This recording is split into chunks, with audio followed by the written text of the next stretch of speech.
This program is made possible by American Senior Benefits Wichita is all about your peace of mind. We specialize in asset protecting, safeguarding your health, planning your estate, and preserving your freedom of choice. We're here to work through all of this with you. American Senior Benefits Wichita proudly supports PBS Kansas. The Candle Club, a place where friends, food, and music come together. Currently, we offer live entertainment every night except Sundays. Enjoy our delicious specialty appetizers and the Candle Club Signature Prime Rib. More about upcoming events at candleclubwichita.com.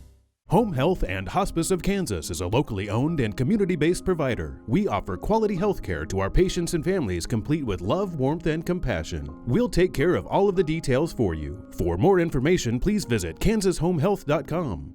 Welcome to Cedric Plaza Retirement Community. Our living options are designed to suit your specific needs and activities that you're sure to love. We believe you'll be able to see yourself here, enjoying time with friends and family. For more information, visit cedricplaza.org.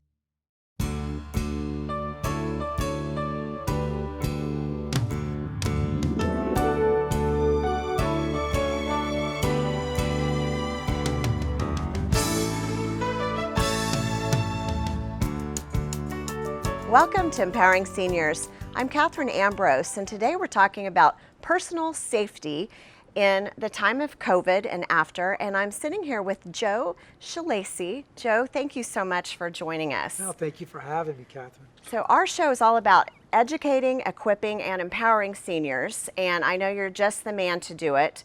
You were a detective, a homicide detective in Miami. Yes, it was. And undercover narcotics. That's and right. You've gone on to an astonishing career. You've been on television across the country talking about personal safety and scams and all things crime related. So we're really honored to have you on Empowering Seniors. Well, I'm grateful to be given this opportunity because it's so badly needed. It's hard to believe how people prey on vulnerable people. And it's sad. So when you asked, I was just biting at the bit to get here to help. Well, thank you. People are so isolated right now. Yes. And vulnerable because there's so much going on, and there's a lot of fear, a lot of not knowing what to trust, what to listen to. Yes. And I think it's very easy to throw people off their game in terms of scams, for one thing, or just being victimized. Can you tell us a little bit about how people become victims? You just said it all in one breath. Because people don't realize they're professionals.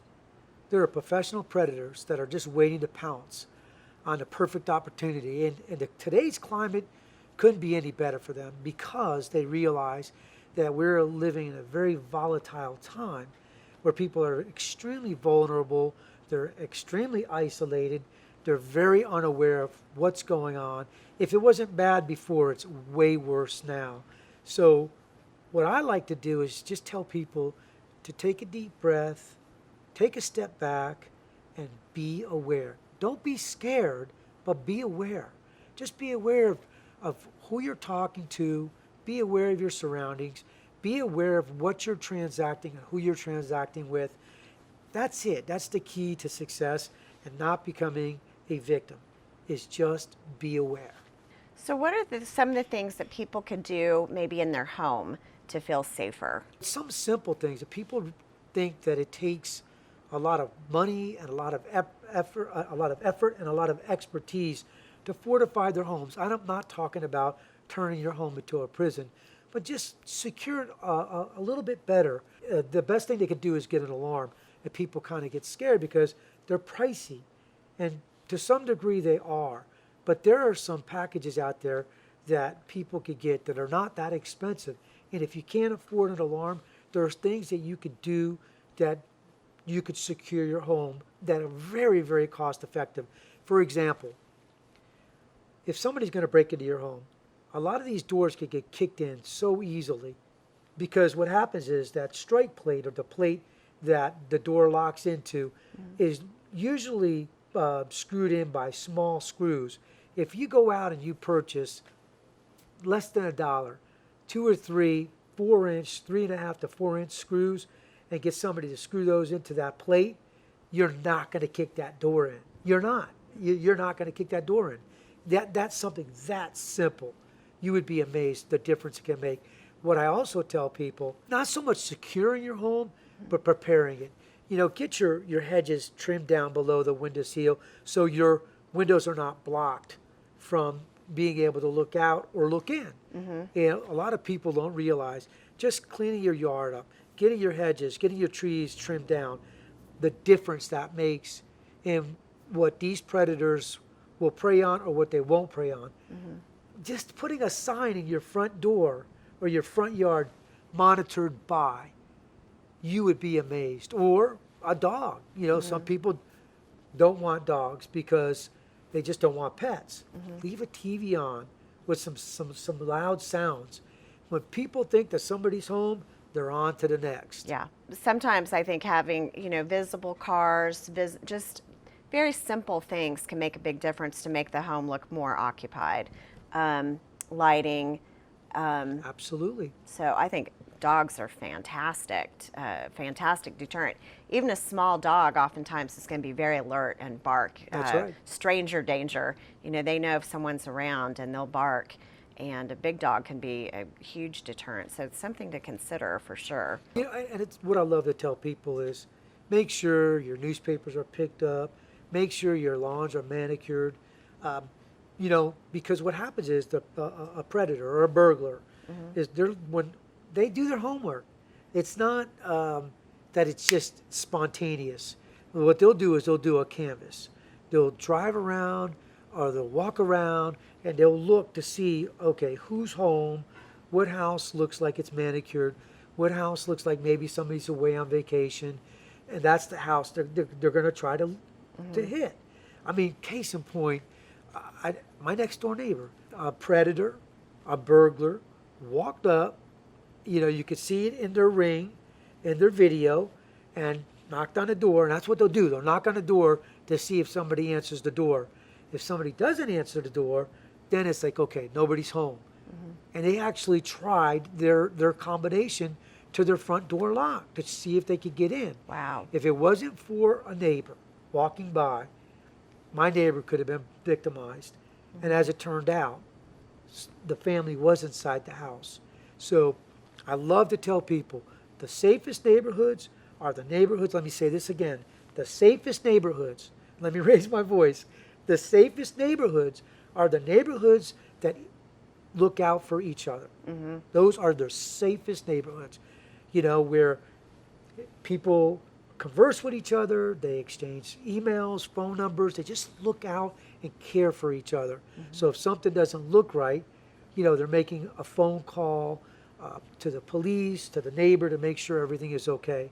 I have an elderly neighbor that I check on every single day, every day. That's nice. And as simple as just driving down, looking, waving, and then driving to my house. And those are the safest neighborhoods.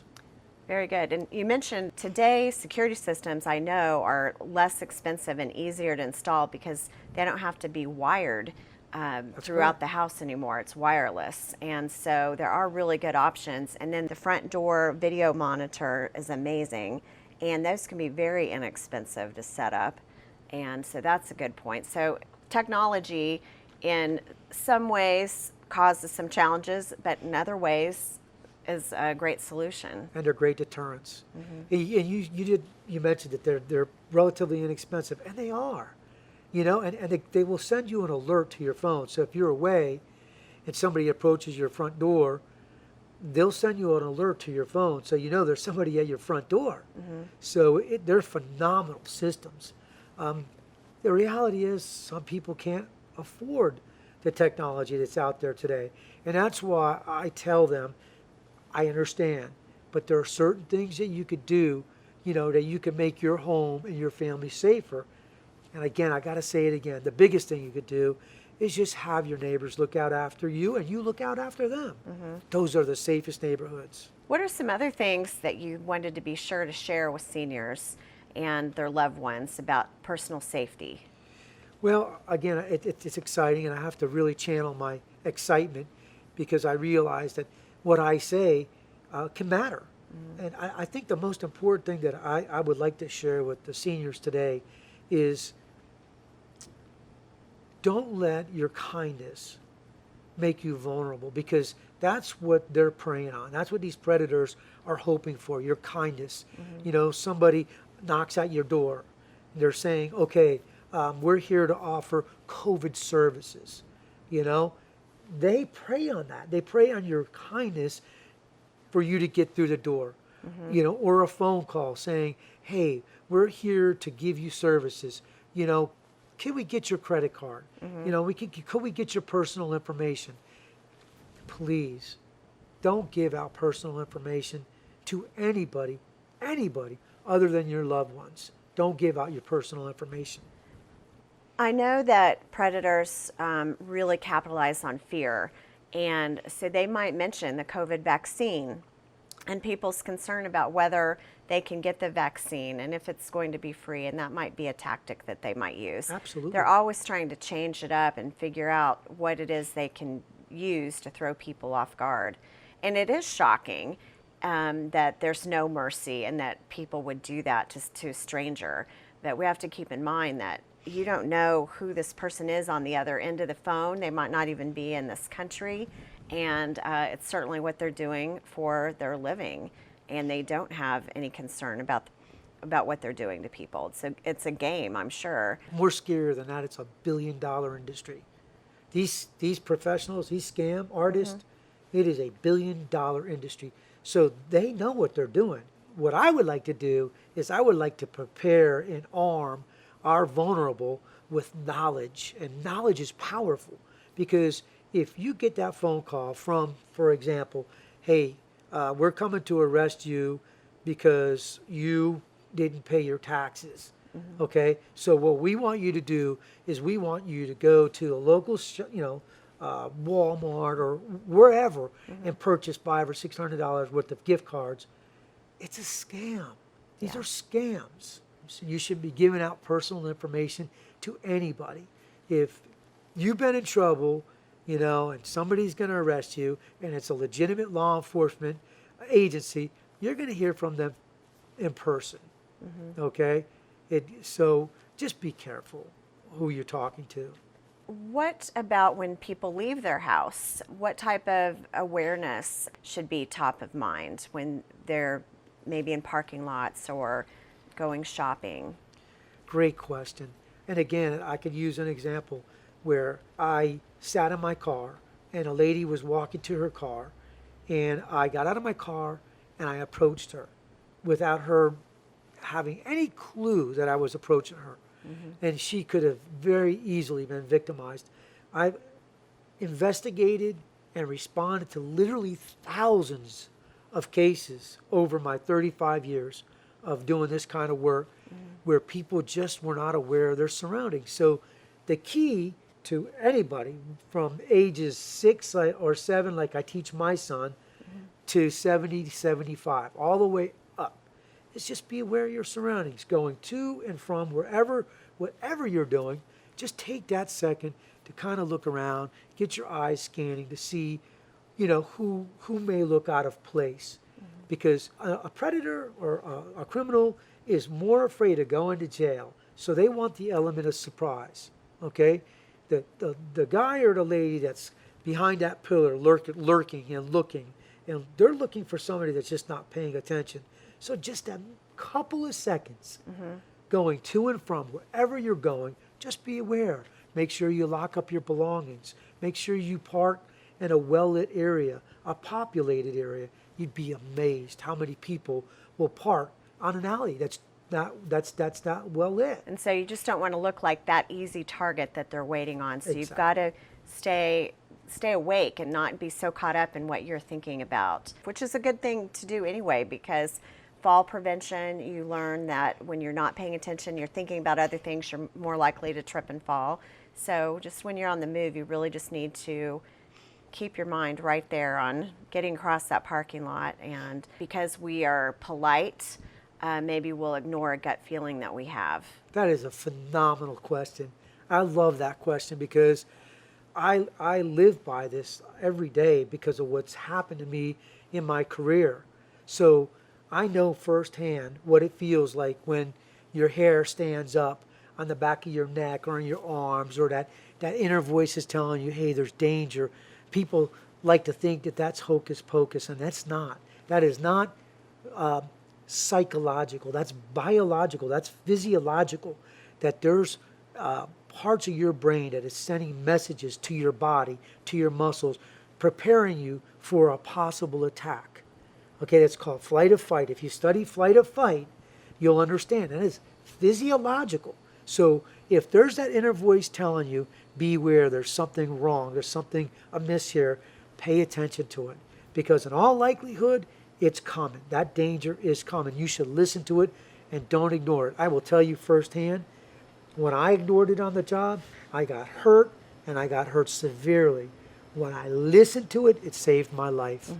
I can't begin to tell you how many times that voice in the back of my head, saved my life. And it's just your body automatically protecting itself. The average everyday person that's just shopping at the grocery store, it can be a tremendous surprise that maybe someone is targeting you, or I think it, like this can't be happening. Like you might ignore that. You do want to be aware that if you feel like something might be off, it probably is. I know so many people watching are saying, I can't live like that. And you don't have to live like that. You don't have to live in fear. You don't have to bar your windows up. You really don't. I want the audience to understand that if you just take a couple of seconds to be a little extra aware, not a little extra scared that you're afraid to go out of your own home, just a little extra aware of your surroundings. No matter what you're doing, no matter where you're going, you're going to be a lot safer than the person that's thinking, well, I'm too busy to worry about who's watching me or what I'm doing. Because I'm telling you, I'm a voice of experience. When I didn't pay attention, when I wasn't aware, that's when I got hurt. That's when I became victimized. You're not talking to somebody who's, read books, or because I was a police officer or a detective, I have that experience. No, I'm a citizen. I'm a father. I'm a brother. I'm a husband, just like everybody else. And I'm telling you, when I wasn't aware, that's when I became a victim. And when I was aware, I saw things that like, oh, I better pay attention to that. I came out ahead. I'm glad you mentioned that about not living in fear too, because we're not encouraging people to be afraid or to stay isolated any more than they feel like they need to be due to COVID. We want to see people living their life, but also just paying attention. Absolutely. That's it. That's the key. I hear it time and time again, especially from our elderly. They've earned the honor of being where they're at. But because of that kindness and that, being genuine and that sincerity, they become very vulnerable. I mean, I become vulnerable because of that, because I'm genuine and sincere, but I also realize that not everybody is going to be like that, and they prey on that. So I don't want our seniors to be afraid. I just want them to be more aware, especially when they're dealing with people on the phone. You can't imagine how many people will knock at your door and say, hey, I'm from the electric department. We got some stuff that's out here. We need to come into your house and check your... No, nobody comes into your house. Don't do that. Don't let anybody in your house except for loved ones. Or, you set up an appointment, with a company. You know that. It's been planned versus a knock at the door saying, oh, I need to come in your house. No, you don't let anybody in your house. Good. I'm glad you said that. And the phone, oh my gosh, really that is rampant, the scams over the phone. What would you say about answering calls if you don't know who they are? I think sometimes people even feel like they need to be polite or have a conversation with them rather than just don't answer or hang up. I wouldn't say don't answer, because that phone call could be a loved one. It could be something that's important, but you're going to know. You're going to know if it's somebody that's saying that they're from the IRS or they're from the Fraternal Order of Police and they're looking for donations.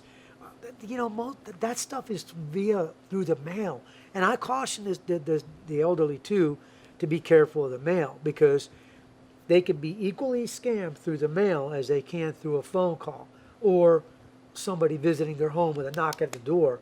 So just be real careful. Don't be afraid to get advice from loved ones, from experts, before.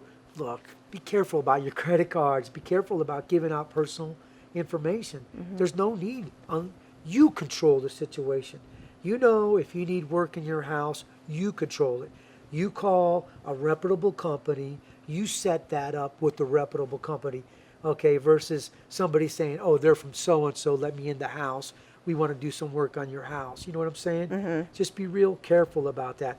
And if it's a donation, you control the situation. Okay, I know this is a responsible, reputable company that I'm going to donate to, versus some nice voice on the other phone that knows what they're doing to try to draw you in. I've sadly seen and investigated seniors losing their life savings over people that are really good at what they do. And oftentimes on the phone, there's a lot of urgency where they scare them into thinking you have just a short amount of time or something terrible is going to happen. And it gets the people rattled. I've handled cases, ma'am, where it's sad, where people call and say, oh, we've kidnapped your nephew, or we've kidnapped your grandson. And it's a panic. And it's so unfortunate that they fall into these traps. I know it sounds scary, but it happens. These people are professionals. So if you get a call like that, the first call is to the 911 center. And I want the seniors to really, I'm getting close on this one, because a lot of seniors, not just seniors, but people in general think, well, I don't want to burden 911 because maybe it's not something that's really serious. For example, somebody's walking around your neighborhood that seems out of place, and they're afraid to call 911 because they think they're burdening the police and the 911 call center. When that phone call, you could be saving somebody's life. You could be keeping your house from getting burglarized. You know what I'm saying? So don't be afraid. That's what the police want. They want you involved. They want you to call them. Nobody's going to tell you, oh, you're burdening us. That's their job. Yeah. Make that call. Good advice. And Joe, I understand you've brought some show and tell items for us. So thank you for doing that. We're going to have a look at some of the items that Joe's brought. Yeah, no, thank you. Again, people think that it takes a lot of money to secure your home or secure your car. But it really doesn't.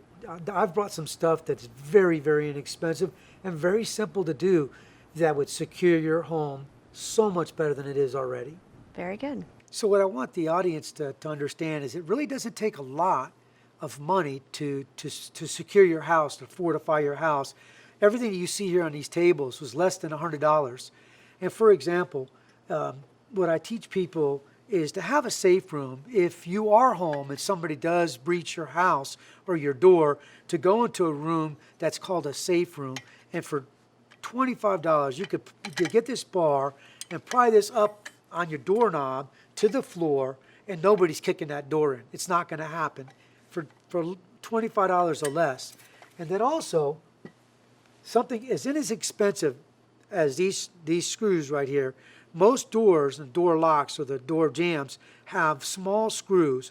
Get a loved one to take those screws out. It takes just a couple of minutes, and put bigger screws in.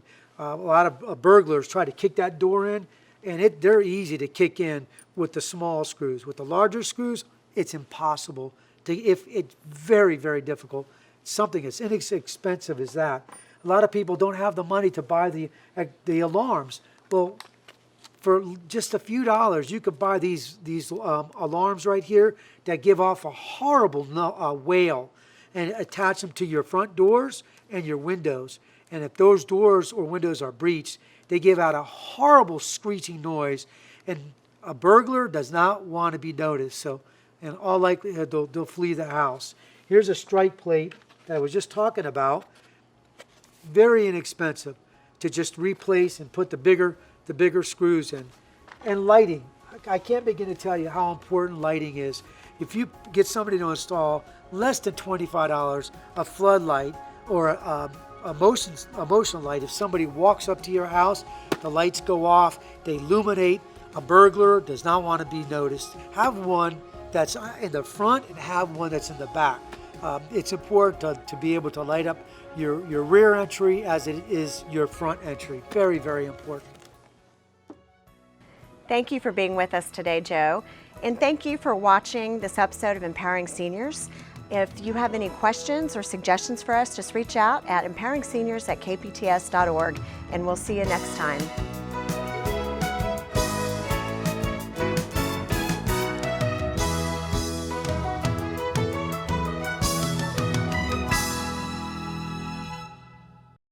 This program is made possible by American Senior Benefits Wichita is all about your peace of mind. We specialize in asset protecting, safeguarding your health, planning your estate, and preserving your freedom of choice. We're here to work through all of this with you. American Senior Benefits Wichita proudly supports PBS Kansas.